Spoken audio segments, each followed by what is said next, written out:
Welcome back mga sir. So today mag-install tayo ng two-way alarm sa Mio natin. Ito yung isa sa mga project na gagawin natin sa Mio. Papakita ko kung paano i-install at saka yung paano paganahin yung remote start without using relay.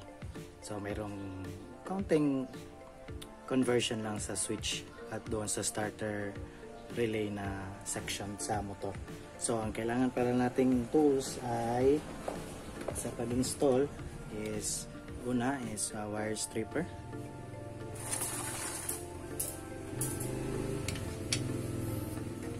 next is crimper tsaka cutter na rin,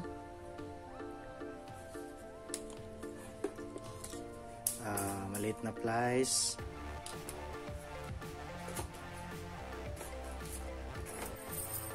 ito pang tusok or pang tanggal ng connectors sa pin or sa pin,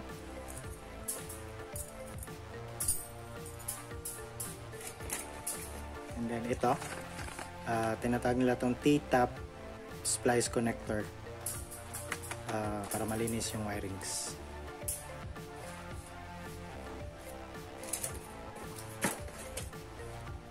Test light, gawa ko na test light, basic lang. Ito na rin connector din.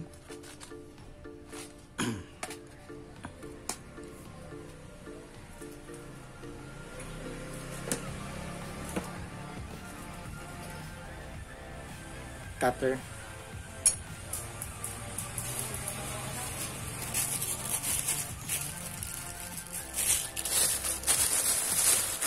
at saka shrinkable tubes. Okay, so yan lang ang mga tools na kakailanganin natin, and then the rest is doon na natin gagawin sa motor. Pero kung wala kayo nung T-tap, okay lang din. Wala to, okay lang. Kung wala yan, okay lang yan.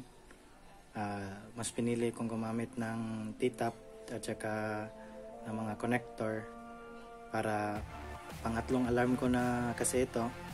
First ko sa two-way, dalawa yung sa basic. Ang hirap mag-troubleshoot pag masyadong i-harness mo or itago mo yung mga wires. So mas mabuti parang plug and play lang pagkatapos ng ikabit ang T-tap para mas madali lang siya i-troubleshoot. So I hope magtagal tong two-way na to. May nalimutan pala ako sa tools, so kailangan pala natin din ng wire cutter at saka cable tie para sa cable management or pag ayos ng mga wires.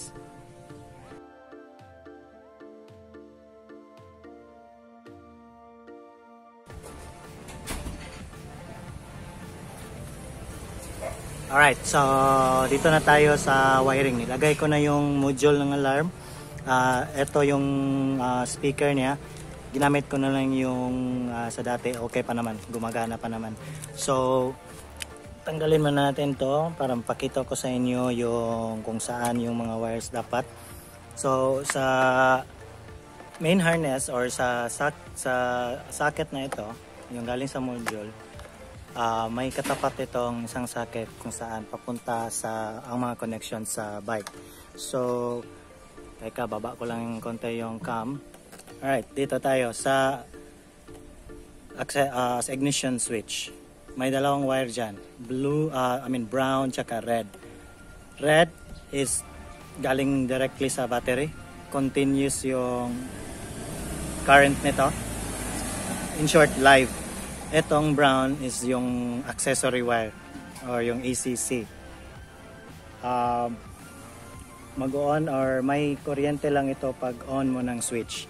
So from the remote connection, etong orange na wire, ito, tap nyo sa brown. Okay? So napansin nyo, kaya ko nilagay yung first video about on how to use itong T-Top splice connector. So sa red, itong red na galing para sa remote, yan, tap nyo doon sa red ng ignition. So mayroong wire sa alarm na hindi magagamit, yung pink. So tinanggal ko na lang doon. Then dito sa yellow wire, yung yellow wire, yung dalawang yellow wire, tap nyo doon sa signal wires nyo or sa signal ng galing sa main harness ng Mio.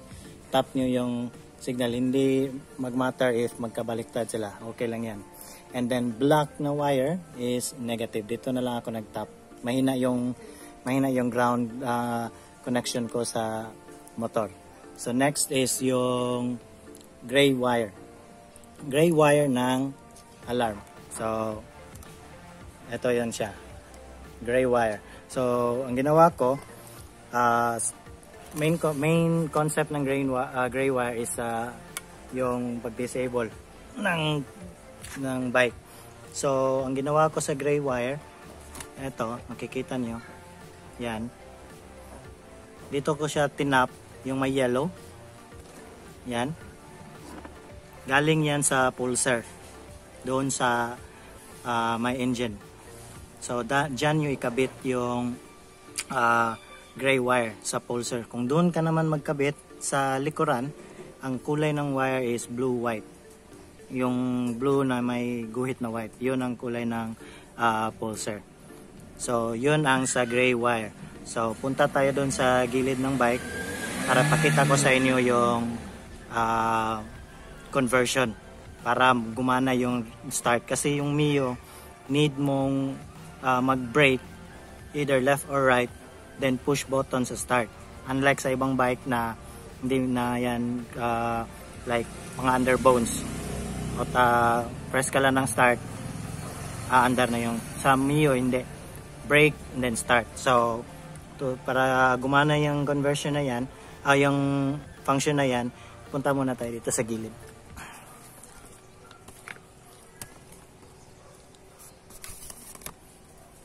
Okay. So, hanapin nyo yung socket ng starter relay. Galing dito. Ito, may starter relay yan dyan.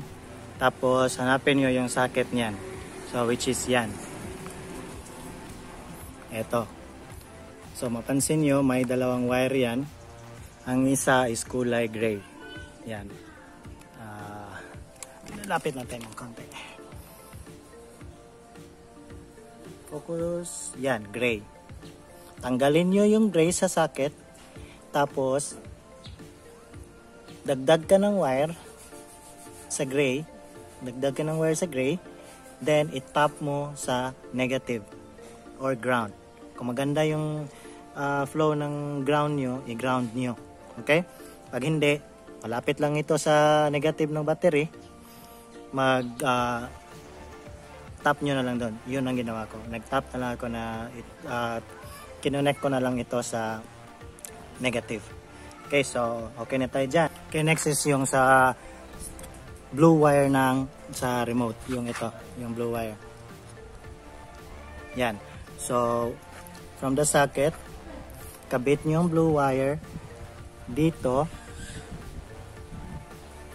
Itong socket na ito, galing ito sa push button na socket. Kabit nyo yung blue wire dyan from the remote. And then, if napansin nyo, isa lang ito yung conversion na sinasabi ko na hindi nyo na kailangan ng relay. Tanggalin nyo itong black wire. Yan, tanggalin nyo sa socket. Dagdag ka ng wire. And then, i-connect nyo sa brake light switch. Brake light switch. Yellow, green ang code ng wire. Okay? So, tanggalin nyo yung black. Dagdagan nyo ng wire. Then, pagapangin nyo, i-connect nyo sa yellow-green na wire. So yun ang conversion. So repeat tayo. Yun lang yung wiring. Orange to brown to ignition. Red to red ng ignition. Then yellow to any side ng signal light niyo from the harness. Then black is negative. Gray is a pulsar. Baka may magtanong kung bakit meron akong wire dito. Meron akong digital RPM gauge na naka-install dito. Nakabit din, doon din naka-connect sa pulsar. So, nag-tap na lang ako dito. Effective naman. Makikita nyo sa demo mamaya. And then, yung dito, okay, gray wire, tanggalin sa socket, i-connect sa negative. Then dito, yung blue wire papunta sa blue-white ng starter switch or starter socket switch. Ito. May dalawa yan, blue at saka black. So, tanggalin yung black, okay? Remove the black wire and then tap nyo sa yellow, green ng brake light switch. Ito yung brake light switch. Galing yan dyan. Galing yan dito. Yan, black. Tapos dito, pagdating niya sa main harness, ang color coding niya is yellow-green. Okay? So, yun lang ang wirings ng sa remote start or yung two-way alarm. So, next clip would be the demo. Alright, so if you have questions, drop it on the comment section.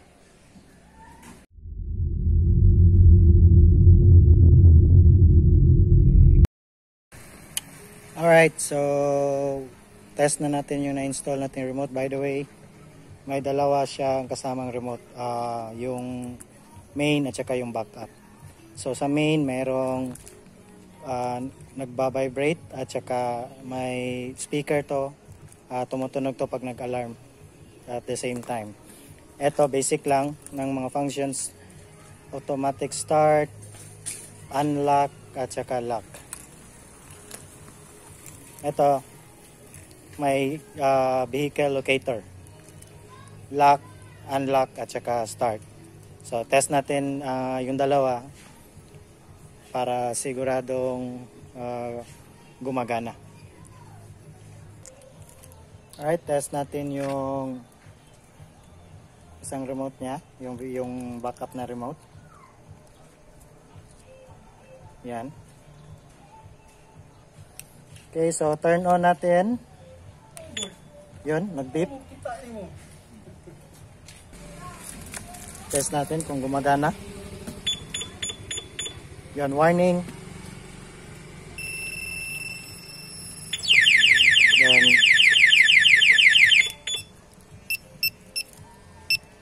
so pag turn off is ito. Okay, then remote start. Try natin yung remote start.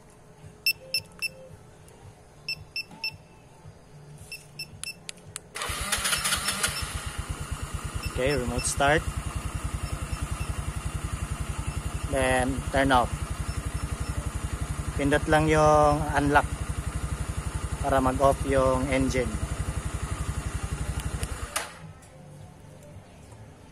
Yan.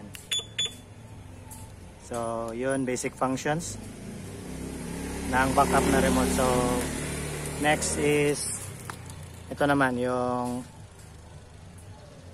main remote niya. So, vehicle locator. Ulit natin. Okay, so ginagamit to pag nalimutan nyo saan kayo nakapark.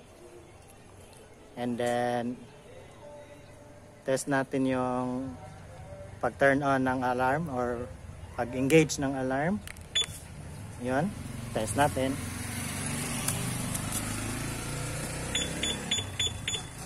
Okay.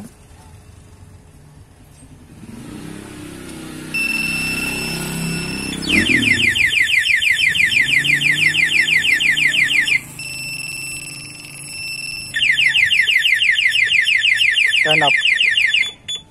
Okay, so ang nangyari, first hit niya or unang nagalaw is tutunog yung bike 2 beses, and then succeeding na yung paggalaw ng motor, ang yung pag-detect ng sensor is sasama na itong remote magba-vibrate, tsaka tutunog, mag-alarm din. So next is yung remote start.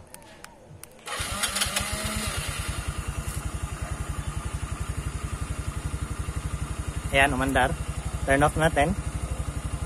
Isang press sa unlock. Okay. So sa pag-start pala, 2 press ng start button.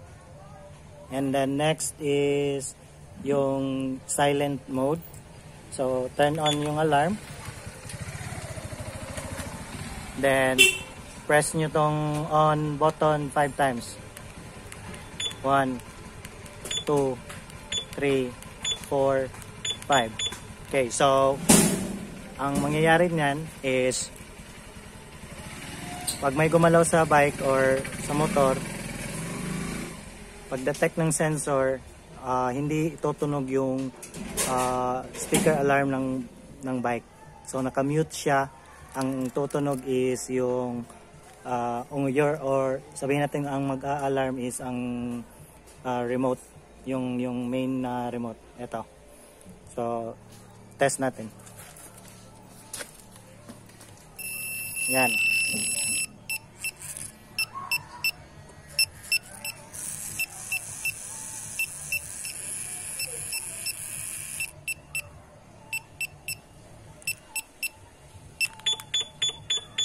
Okay, so pinindot ko to para tumigil ito sa pag-alarm. At the same time, yung silent mode ng bike is engaged pa rin or naka-silent mode pa rin. Kasi pag pinindot nyo ito, pag tumunog yung alarm nyo, mawawala yung mute mode ng bike. Babalik siya sa default yung mag-alarm or mag-alarm yung bike. So next is paano i-adjust yung aggressiveness ng sensor ng alarm. So to do that is press nyo dalawa unlock, lock tsaka unlock. Yon, so kung narinig nyo yon, 4 na beep. By the way, isang beep, mas aggressive yung sensor, konting tapik lang tutunog agad. Then yung hindi masyadong aggressive is yung 5 beep. So 4 na yon. So 5 settings ito. So yung pag pinindot natin to ulit,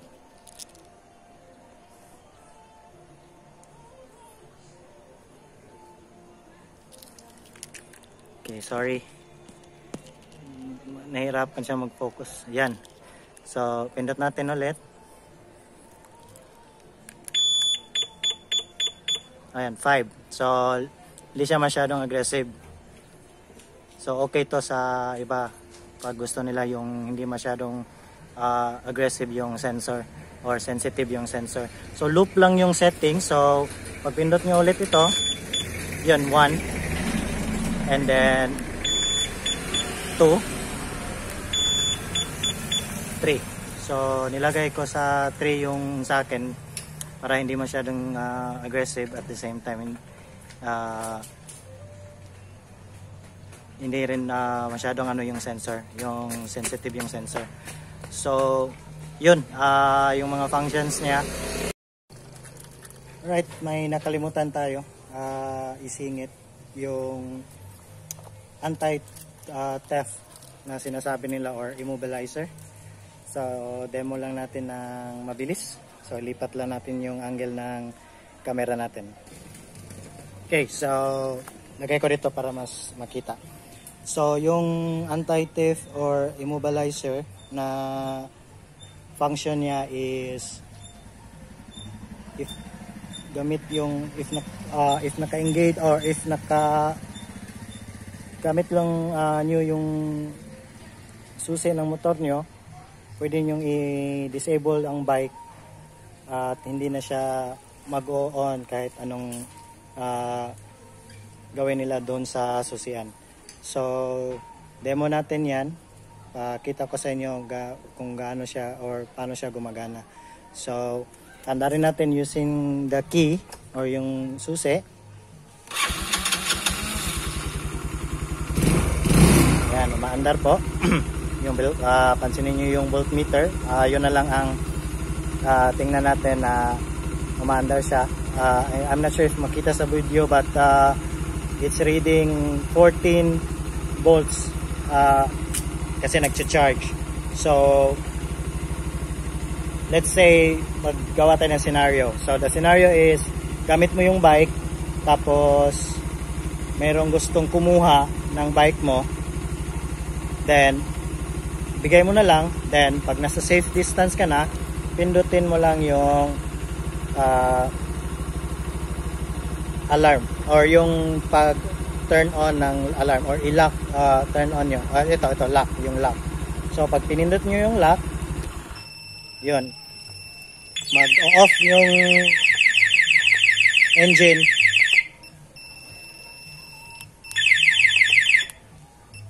Okay, so mag-off yung engine and then tutunog yung isang alarm nyo, yung main alarm.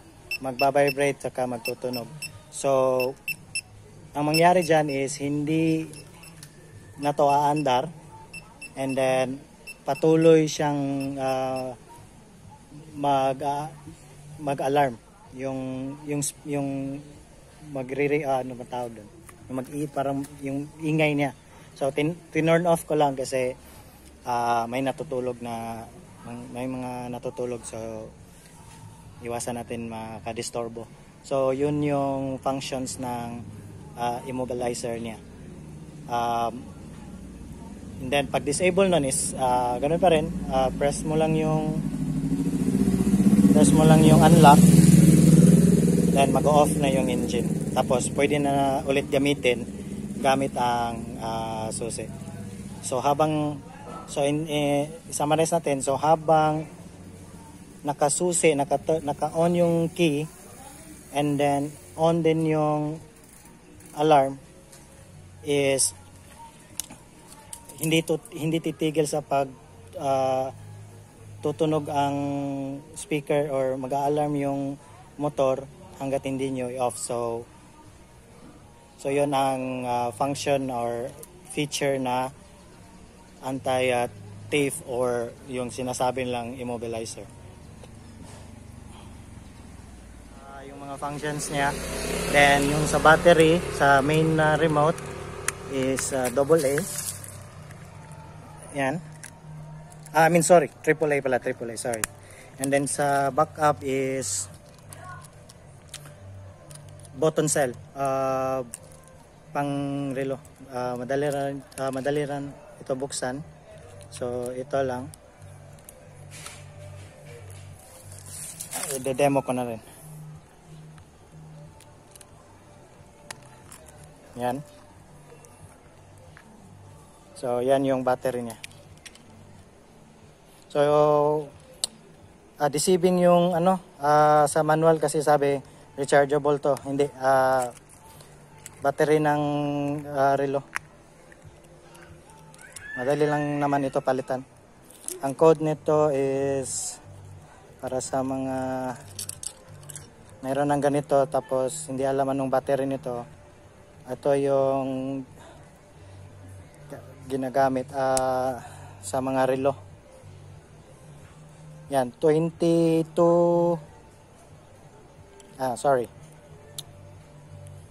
CR 2025 button cell. So yan ang battery. Madali lang yung hanapin. Dalawa pala. Teka.